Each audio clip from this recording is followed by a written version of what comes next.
Takže vítam vás na dnešnom vysielaní na tému ruky, most medzi srdcom a pľúcami.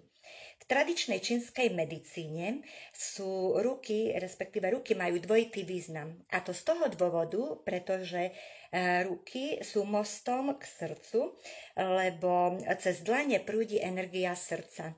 A preto ruky vyjadrujú emócie, lásku, pokoj. Tradičná čínska medicína hovorí, že pokiaľ sa nám potia dlane a máme studené ruky, poukazuje to na stav nášho srdca. Ruky sú mostom aj medzi pľúcami a je to z toho dôvodu, že pľúca riadia kožu. A práve oni zodpovedajú za to, či máme pokožku suchú alebo jemnú. Ak máme suchú pokožku, poukazuje to na oslabené pľúca. A teda tradičná čínska medicína preto hovorí, že pokiaľ sa staráme o ruky spôsobom, že ich vyživujeme a kremujeme, znamená, že sa staráme zároveň a harmonizujeme pľúca. Ale pokiaľ si ruky masírujeme a cítime pritom teplo, harmonizujeme srdce.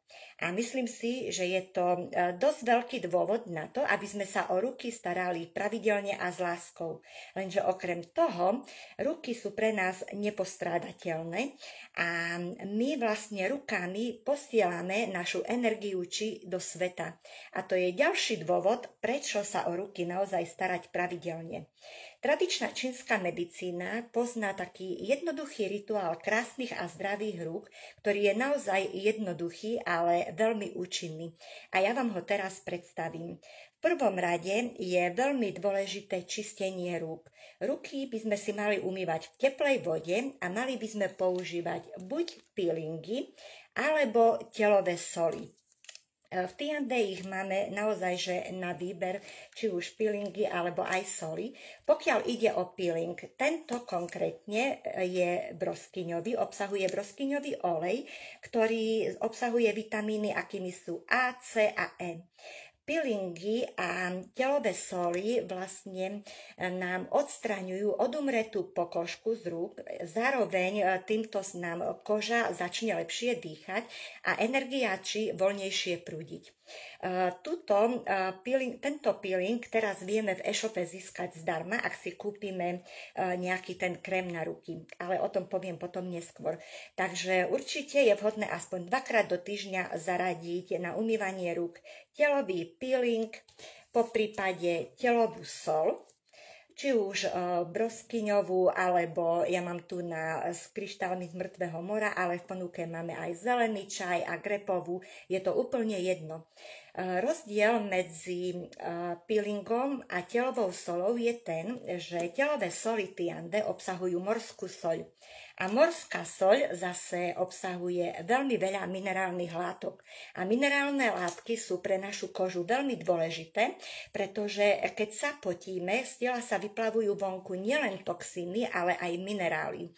To, že minerály doplňame prostredníctvom výživových doplnkov, je správne, pretože predsa hlavne my ženy po 40 plus, kedy už prichádzame do perimenopauzy, potom sme v menopauze, mení sa nám metabolizmus a už postrádame rôzne vitamíny a minerály, takže tam je na mieste, že musíme nejaké tie výživové doplnky užívať, aby sme sa cítili lepšie. Ale naša koža je náš najväčší orgán, ktorý chráni naše telo, naše vnútorné orgány. A koža si taktiež zaslúži našu pozornosť a doplňať ju minerálmi. A vďaka telovým soliam ju vieme takto vyživiť a podporiť. Pokiaľ náhodou na umývanie rúk nemáte ani takýto peeling, čo som ukázala, ani telovú sol, kľudne môžete siahnuť aj po pleťovom peelingu. Máme taktiež ponuke rôzne, takže pokiaľ máte doma pleťový peeling, aj ten je vynikajúci ako náhrada. Po peelingu rúk určite nasleduje masáž rúk pre energiu. A teda na masáž môžeme použiť napríklad Phytogel Slaviton alebo Orthofit.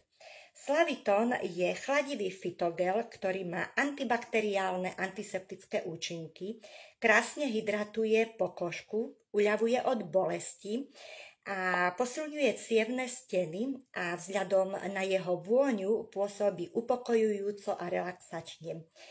Ortofit je primárne určený na bolesť kĺbov, to znamená, že taktiež uľavuje od bolesti, ale je hrejivý a krásne nám pre krví pôsobí, zlepšuje totižto krvný obeh. Teraz v e-shope viete si kúpiť tento Ortofit s tým, že balíček na plasti Jankang získate úplne zdarma. A myslím si taktiež, že tento balíček sa nám teraz v jeseni naozaj hodí, pretože sú rôzne vírusy, pomôže nám to pri prechladnutí, pri bolesti hlavy a rôznych zápalových ťažkostiach. Ale idem opäť k masáži. Masáž rúk je veľmi dôležitá, pretože uvoľníme našu energiu a taktiež uvoľníme napätie rúk. Pokiaľ ide o masáž, automaticky, keď si nanesieme tieto fitogely, masírujeme si dlane. Masáž dlani je naozaj dôležitá, pretože nachádzajú sa nám tu na reflexné body našich vnútorných orgánov a masírovaním ich krásne uvoľníme napätie, stres a zlepšíme krvný obeh. Odborníci vravia, že bez ohľadu na to, či si spravíme masáž relaxačnú alebo terapeutickú, masáž rúk by mala byť od končekov prstov až po predlaktie. To znamená, že pokiaľ dlaň už máme vymasírovanú, prejdeme k prstom.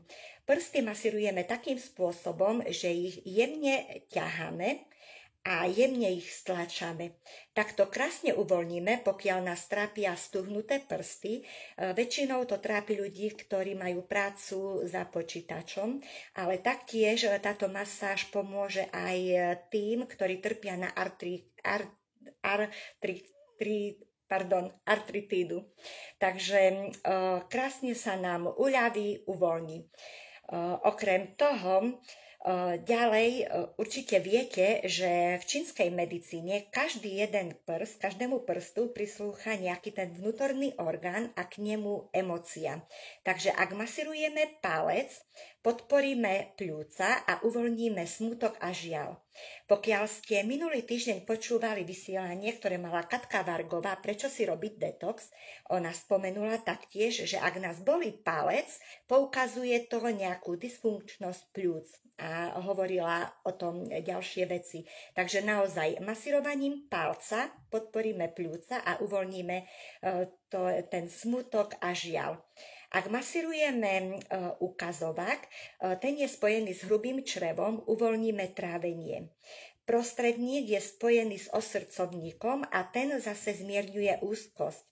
Ak masírujeme tento prsteník, ten je spojený s trojitým ohrievačom a on vyvažuje metabolizmus vody. A malíček, ten je spojený so srdcom a jeho masírovaním posilníme emocionálne centrum. Určite po masáži ďalej, respektíve keď skončíme prsty, pokračujeme zápestím. Masážou zápestia krásne uvoľníme šlachy. Je to veľmi dobre, ak nás trápi bolesť z opakovaných pohybov, ale taktiež masážou zápestia môžeme predchádzať syndromu karpálneho tunela. Ďalej masáž pokračuje až po predlaktie a to hneteným pohybom, takže takto si to mačkáme, uvoľníme svaly a tým pádom zjemní sa nám cirkulácia, sa nám zlepší a zmiernime únavu. Po masáži určite nasleduje výživa rúk. Ruky musíme hydratovať a vyživovať. V Tiande máme širokú škálu rôznych krémov na ruky. A tieto 4, ktoré vám teraz ukážem, si viete teraz zakúpiť s tým, že peeling na ruky dostanete ako darček zdarma. Ako som povedala na začiatku, je vhodné aspoň 2-krát do týždňa si ruky umyť peelingom alebo soľou. Tento jeden sáčok vám vydrží na 2-krát alebo aj 3-krát ho viete použiť, naozaj je tam toho dosť. A teraz prejdem k tým krémom. Je potrebné po každom umývaní rúk si ruky krémovať, a to z toho dôvodu, že ako som spomínala, koža chráni naše telo, naše vnútorné orgány. Naše ruky, tak ako aj tvar, sú vystavené poveternostným vplyvom, pretože naozaj ich chránime maximálne v zime, keď je vonku minus niekoľko stupňov, dáme si rukavice. Ale ináč bežne sú vystavené rôznym poveternostným vplyvom a tým pádom vplyvajú na to aj rôzne patogény. My, keď si tie ruky nakremujeme, vytvoríme ochrannú vrstvu, ktorá zabráni tomu, aby tie patogény nám rýchlo cez tú pokožku prenikli. Takže naozaj tá výživa rúk je veľmi dôležitá. Tento krém s ovčou placentou a perlovým práškom omladzuje a hĺbkovo vyživuje ruky. Je výborný, pretože rýchlo vsiakne a nezanecháva mastný film. Pokiaľ máme ruky suchšie, potrebujeme ich viacej vyživiť. Určite môžeme siahnuť po tomto mliečnom kréme, lebo on je hutnejší a trvá dlhšie, než vsiakne. Ďalej, krém na ruky z aloe vera pomáha pri drobných poraneniach a podráždeniach, hĺbkovo hydratuje ruky a pomáha udržiavať ich vlhkosť. Ďalej, tento s ovčím mliekom obsahuje vitamíny, akými sú A, B, D, E, ďalej proteíny, lipidy, alantoín, ktorý posilňuje pokožku. A alantoín je veľmi dobrý a je vo viacerých našich krémoch, pretože obnovuje bunky. Okrem týchto krémov môžeme si vybrať napríklad aj tento so ženšeňom, ktorý chráni ruky pred vonkajšími vplyvmi, akými je chlad, vietor, ale taktiež je veľmi dobrý, ak si často umývame ruky dezinfekciou alebo ak používame dezinfekciu na ruky. Ďalej, krém na ruky so slimačím mucinom stimuluje tvorbu kolagénu, spevňuje pokožku a vyhľadzuje jemné vrásky. Krém na ruky s hubou linzy bojuje proti vráskam a pigmentovým škvrnám. Je ideálny pre suchú a zrelú pokožku. Pokiaľ ide o pigmentové škvrny, ak nás trápia, odporúčam spraviť si peeling rúk s peelingom na tvár s citronovým. Ten ho nemám, ale ukážem vám ho takto. Je to tento žltý. Po tomto peelingu si môžeme spraviť masku rúk s perlovým práškom. Ja ho mám tu na takto vysypaný, aby som ho nemala v sáčku, lebo túto masku máme bežne v sáčku. Ukážem taktiež, aby ste vedeli, ako vyzerá, keby ste si to chceli kúpiť. Takže je to táto maska, perlový puder. A spravíme si masku, necháme chvíľu pôsobiť, kým to zaschne, umyjeme a následne použijeme tento krém na ruky. Pri pravidelnom používaní a pravidelnej takejto starostlivosti pigmentové škvrny nám zosvetlejú, výrazne sa eliminujú. Ďalej mám tu ešte krém na ruky s hadím tukom, ktorý zmäkčuje zhrubnutú pokožku, hojí rany a zabraňuje vysušovaniu rúk.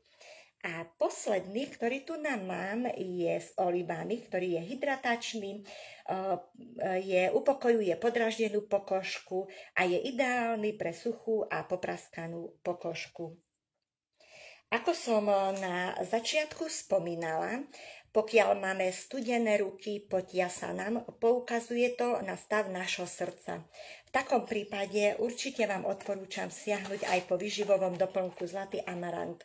Dovolím si tvrdiť, že zlatý amarant nie je ani výživový doplnok, ale je to super potravina, pretože tak ako bežne používame olivový olej, tak toto je amarantový olej. Je to 100% amarantový olej, listovaný za studena, takže kľudne ho môžeme užívať každý deň. Má strašne veľa benefitov, obsahuje minerály, vitamíny, skvalen a ďalšie vzácne látky a okrem iného nám vie posilniť srdce, harmonizuje srdce, takže ak nás trápia studené ruky, potia sa nám ruky, určite môžeme siahnuť po tomto výživovom doplnku. Pokiaľ nás trápi suchá koža, čo poukazuje na oslabené pľúca, určite zaraďme glutatión. Jednak glutatión, teraz je aj ideálne obdobie, keďže máme obdobie detoxu, ale tento môžeme zaradiť v prípade, ak máme aj iné problémy. Ak sa týka konkrétne tých našich rúk, siahnime po ňom, pretože pľúca sa detoxikujú, posilnia a tým pádom sa to prejaví aj na stave našej pokožky. Pokiaľ nemáme žiaden z týchto problémov, v rámci prevencie môžeme tieto doplnky užívať po dobu 1 mesiaca. Pokiaľ tieto problémy máme a pokiaľ nás trápi aj suchá koža, aj studené ruky, môžeme obidva výživové doplnky užívať súčasne, ale s tým, že medzi jedným a druhým musí byť aspoň 2-hodinový rozdiel. Takže kľudne môžete obidva zaradiť do denného rituálu. Pokiaľ ide o ten rituál starostlivosti o rúk, tak ten by sme mali ukončiť s tým, že spojíme sa s našou vnútornou harmóniou. A to jednoduchým spôsobom. Ruky, respektíve dlane, máme trieť o seba, až kým nepocítime teplo. Ako náhle cítime teplo, ruky priložíme k srdcu, zhlboka sa nadýchneme, a takýmto spôsobom spájame starostlivosť rúk s našou vnútornou harmóniou. Takže, milé dámy a páni, ak ma počúvate, tak to je za mňa na dnes všetko. A na záver mám na vás jednu prosbu, aby ste si dopriali každý deň chvíľku pozornosti vašim rukám, pretože oni sa vám odvďačia krásou, láskou, ale aj energiou. Majte sa krásne a vidíme sa niekedy inokedy.